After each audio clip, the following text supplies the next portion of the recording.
अस्सलाम वालेकुम viewers, welcome back to my YouTube channel daily tips. Ibrahim नाम का शुमार लड़कों के नामों में होता है। इब्राहिम एक इस्लामी नाम है। इब्राहिम नाम की इब्तदाई तारीख अरबी ज़बान से निकलती है। इब्राहिम नाम के अफराद के लिए खुशकिस्मत नंबर 7 माना जाता है।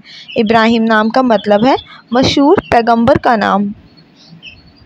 इब्राहिम नाम का शुमार इंटरनेट पर सबसे ज़्यादा सर्च होने वाले नामों में से होता है। खुशकिस्मती वाली धातों में हिंसों के हिसाब से तांबा और लोहा शामिल है। खुशकिस्मत दिनों के हिसाब से जुमेरात और मंगल का दिन शामिल है। इब्राहिम नाम के लड़कों के लिए खुशकिस्मत पत्थरों में रूबी शामिल है। इब्राहिम नाम के अफराद के लिए मुआफिक रंगों में सुर्ख बनफशी रंग शामिल है। इब्राहिम नाम की शोहरत ना सिर्फ पाकिस्तान में बल्कि ईरान, इंडोनेशिया में भी बहुत पसंद किया जाता है और इसका इस्तेमाल कसरत से होता है। फ्रेंड्स, अगर आप अपने नाम का मतलब जानना चाहते हो तो कमेंट बॉक्स में अपना नाम लिखें। इंशाल्लाह हम आपके नाम की वीडियो ज़रूर बनाएंगे। Thanks for watching. अल्लाह हाफिज़।